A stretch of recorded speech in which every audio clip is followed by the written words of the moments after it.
Hello friends, இது நான் உங்கள் செய்ய இந்த வீடியோவில் நம்ம எதை பற்றி பார்க்க போகிறோம்னா டிஎன்பிஎஸ்சி குரூப் 4, குரூப் 2, குரூப் 1க்கான ப்ரிலிம்ஸ் அண்ட் மெயின்ஸ் எக்ஸாமுக்கான ஜிஎஸ்க்கான ஃப்ரீ நோட்ஸ் சீரியஸ் தான் பார்க்க போகிறோம்.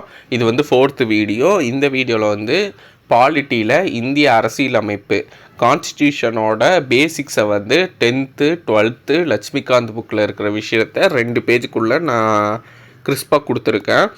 உங்களுக்கு புக்கில் இல்லாத எக்ஸ்ட்ரா டீட்டெயில்ஸும் இருக்கும்.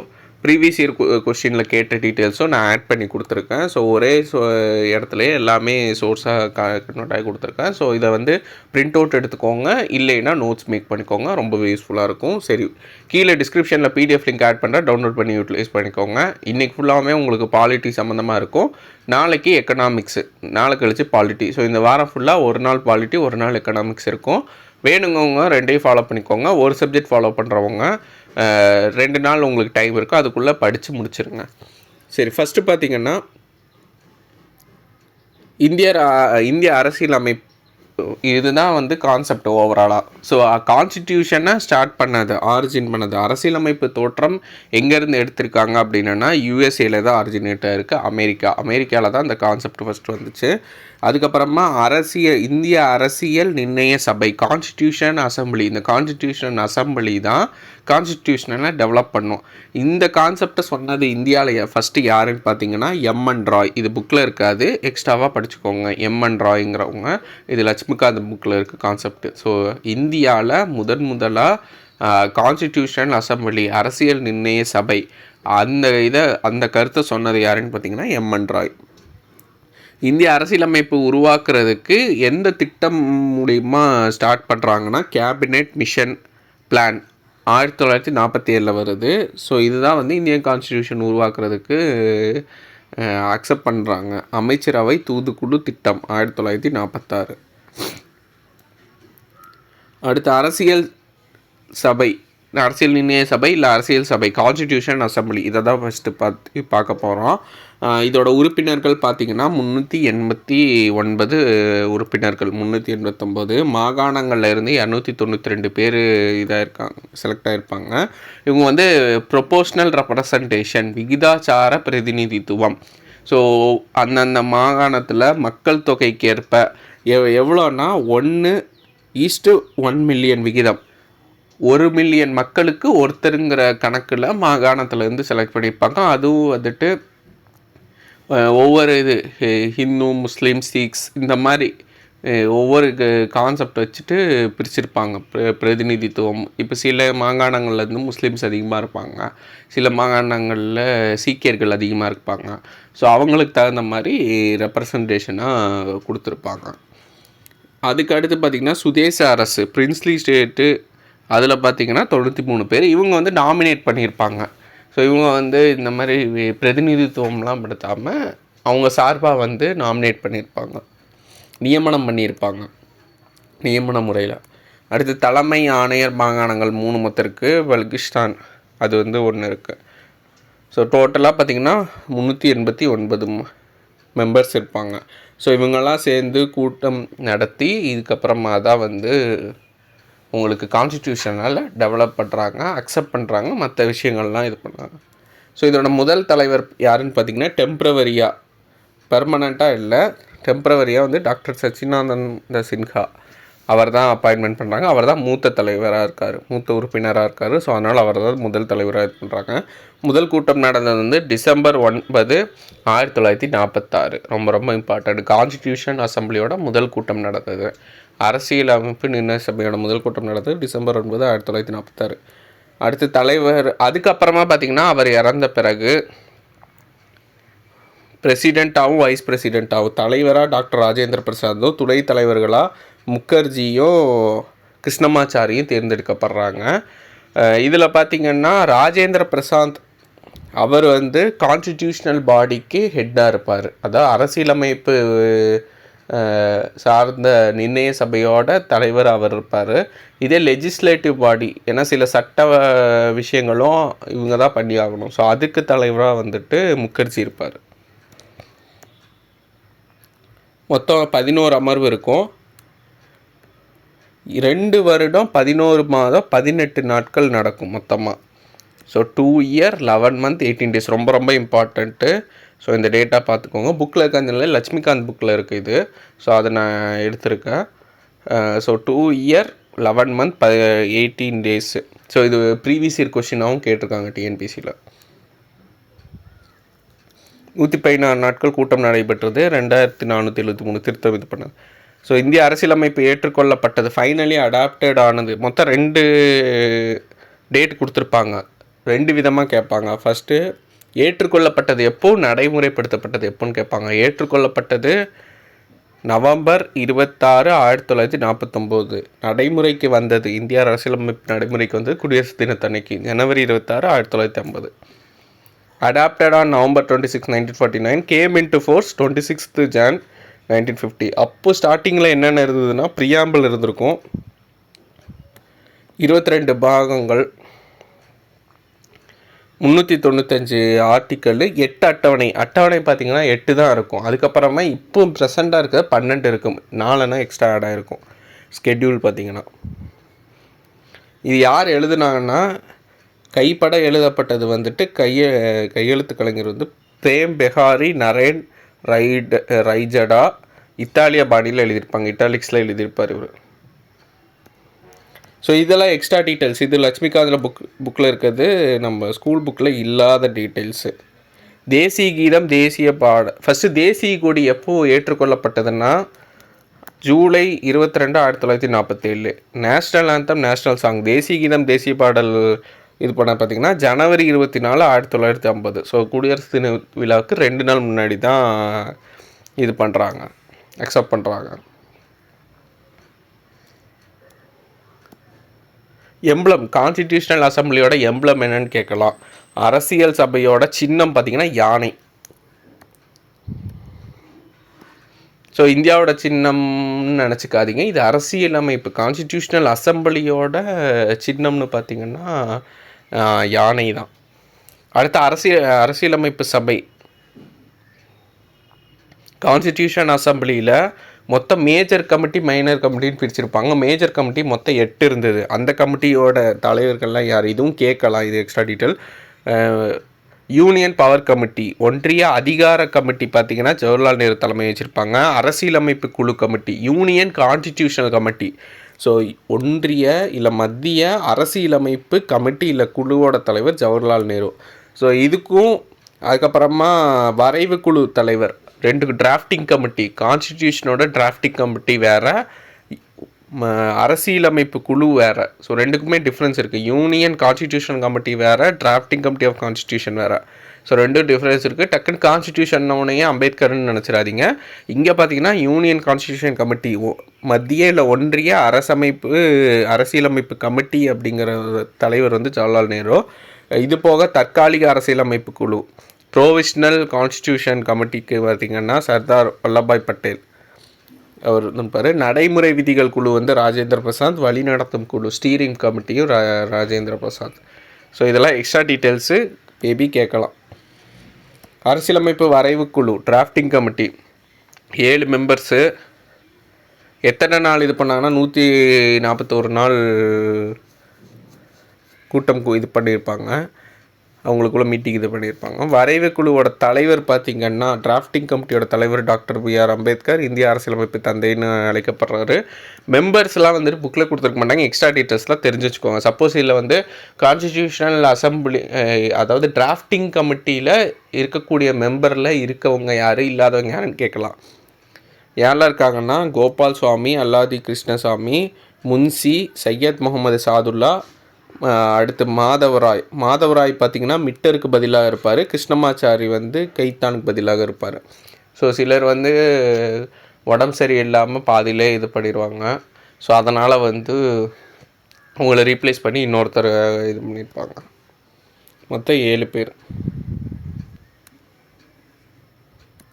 அம்பேத்கரோடு சேர்த்து. 1 2 3 4 5 6 7 அந்த அம்பேத்கர். மொத்தம் 7 பேர். சேலியன் ஃபியூச்சர்ஸ், முக்கிய அம்சங்கள். இந்தியன் கான்ஸ்டியூஷனும் முக்கிய அம்சங்கள். உலகில் எழுதப்பட்ட எல்லா அரசியல் அமைப்புகளும் நீளமானது, லென்த்தியஸ்ட்டு, பல்வேறு நாடுகள்லேருந்து பெறப்பட்டது. மற்ற நாட்டில் இருந்து பாரோடு ப்ரொவிஷன்ஸ் இருக்கும். பார்ட்லி ரிஜிட்டு, நெகிழும் நெகிழாத்தன்மை, கூட்டாட்சி. ஸோ இது மட்டும் இதில் வச்சுக்கோங்க, இது ரெண்டும் ஒன்று தான். அடுத்து கூட்டாட்சி, ஃபெடரல் சிஸ்டம், பார்லிமெண்ட்ரி சிஸ்டம், பாராளுமன்ற அமைப்பு, மத்திய மாநில அரசில், மதச்சார்பற்ற அமைப்பு, செக்யூலர் ஸ்டேட்டு, சுதந்திரமான நீதித்துறை, இண்டிபெண்டன்ட் ஜுடிஷியரி, 18 வயதுக்கு மேலே உள்ளவங்களுக்கு வாக்களிப்பு, எல்லாருமே வாக்களிக்கலாம், உலகளாவிய வயதொந்தர் வாக்குரிமை, யூனிவர்சல் அடல்ட் ஃப்ரான்ச்சைஸு, ஒற்றை குடியுரிமை, சிங்கிள் சிட்டிசன்ஷிப்பு, சிறப்பு சலுகைகள் SC/ST மைனாரிட்டிஸ்க்கு. அதுக்கப்புறமா சோர்ஸ் ஆஃப் கான்ஸ்டியூஷன் இருக்குது. இது 12th புக்கில் இருக்குது. இது 10th புக்கில் இல்லை, பட் இதில் இருந்து கொஷின் கேட்டே இருப்பாங்க. எந்த கண்ட்ரியிலேருந்து என்ன விஷயத்தை எடுத்தாங்க அப்படின்னு சொல்லிட்டு. இதில் நீங்கள் முக்கியமாக பார்க்குறது எதை வச்சு கேட்பாங்கன்னா, இதில் ஆஸ்திரேலியா பொதுப்பட்டியல் கன்கரண்ட் லிஸ்ட் ஆஸ்திரேலியா இதில் மாற்றி கொடுத்துருப்பாங்க. ஸோ அதை மட்டும் சேஞ்ச் பண்ணிக்கோங்க. இதில் இந்த பாக்ஸில் மிஸ்டேக்காக இருக்கும், அதனால தான் நான் தனியாக கொடுத்தேன். ஸோ கனடாவில் இருக்கும், அதை அடிச்சு விட்ருங்க. ஆஸ்திரேலியா தான் ஃபஸ்ட்டு 1935 அந்த சட்டத்துலேருந்து என்னென்ன எடுத்திருப்பாங்கன்னா, கூட்டாட்சிங்கிற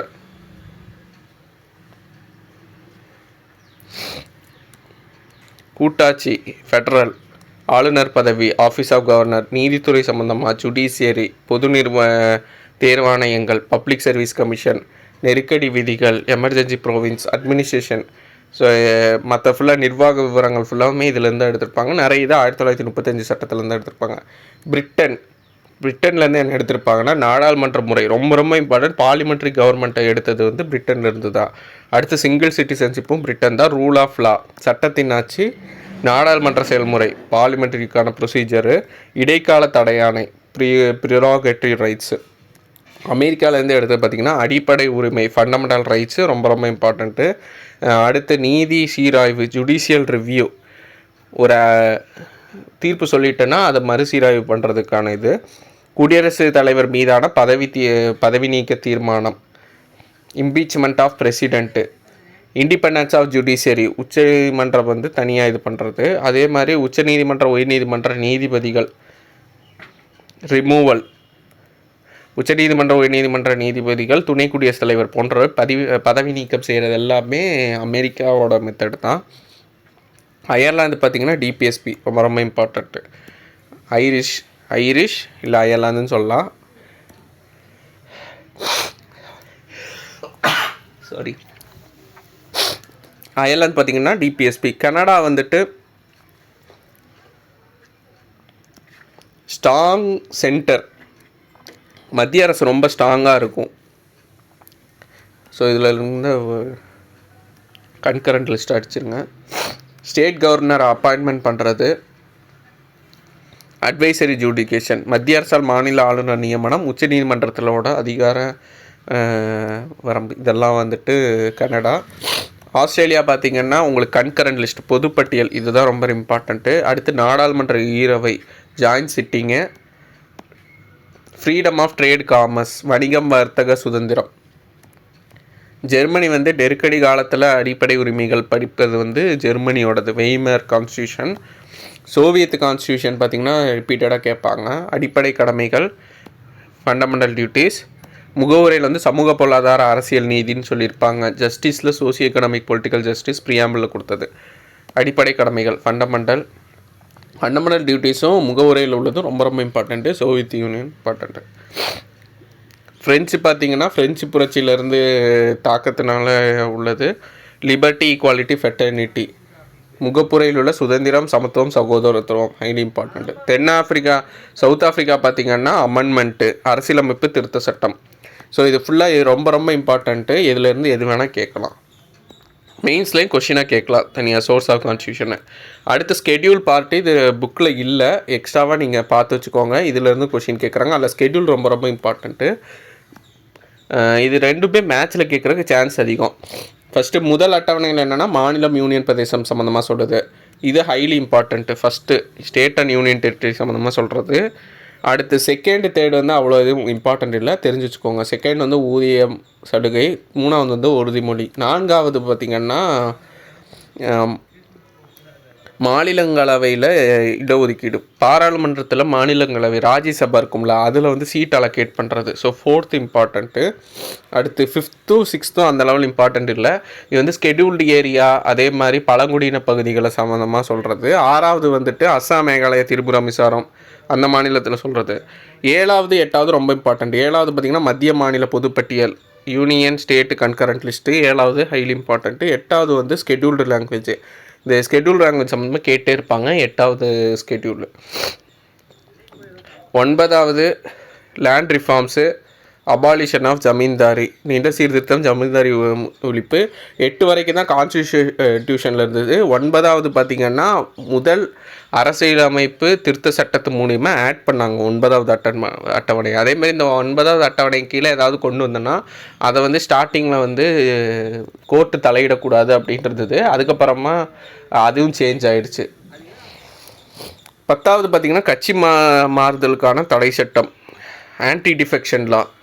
11வது பார்த்திங்கன்னா பஞ்சாயத்து. 12வது நகராட்சிகள், முனிசிபாலிட்டி. இது வந்து பஞ்சாயத்து, இது முனிசிபாலிட்டி. 11, 12. ஸோ ரொம்ப ரொம்ப இம்பார்ட்டண்ட்டு. ஸோ ஃபஸ்ட்டு, அதுக்கப்புறமா பார்த்திங்கன்னா 4th 7th 8th, அடுத்து 10 11 12. இது ரொம்ப இம்பார்ட்டண்ட்டு.